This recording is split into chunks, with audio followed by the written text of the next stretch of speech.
বনানীর FR টাওয়ারে হঠাৎই আগুনের লেলিহান শিখা। দ্রুত ফায়ার সার্ভিসের পাশাপাশি কয়েকজন পথচারীর আগুন নেভানোর প্রাণান্তকর চেষ্টা।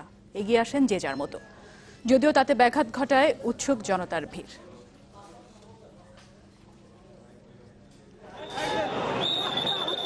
দুঃস্বপ্নের দুপুর, কর্মচঞ্চল রাস্তাটিতে মুহূর্তেই আতঙ্কিত মানুষের মিছিল।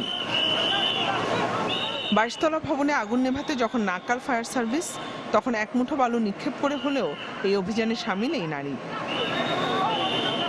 ওদিকে লাফিয়ে পড়া মানুষদের জন্য ঢাল তৈরির চেষ্টা কয়েক তরুণ তরুণীর। আমার সময় নেই, আমি দড়ি নিয়ে এসেছি এবং সাপোর্ট যাতে কেউ নিচে ধরলে পড়লে যাতে না মরে।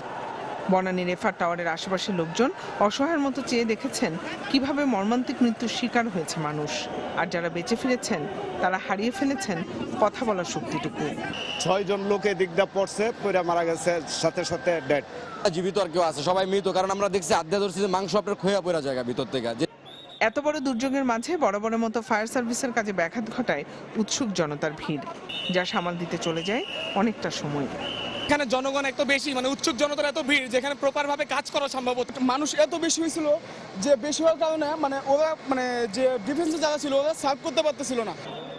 এর আগে 2017 সালের 9 জানুয়ারিতে বনানীর কামাল আতাতুর্ক এভিনিউতে হরাইজন নামক একটি বহুতল ভবনে আগুন লাগে।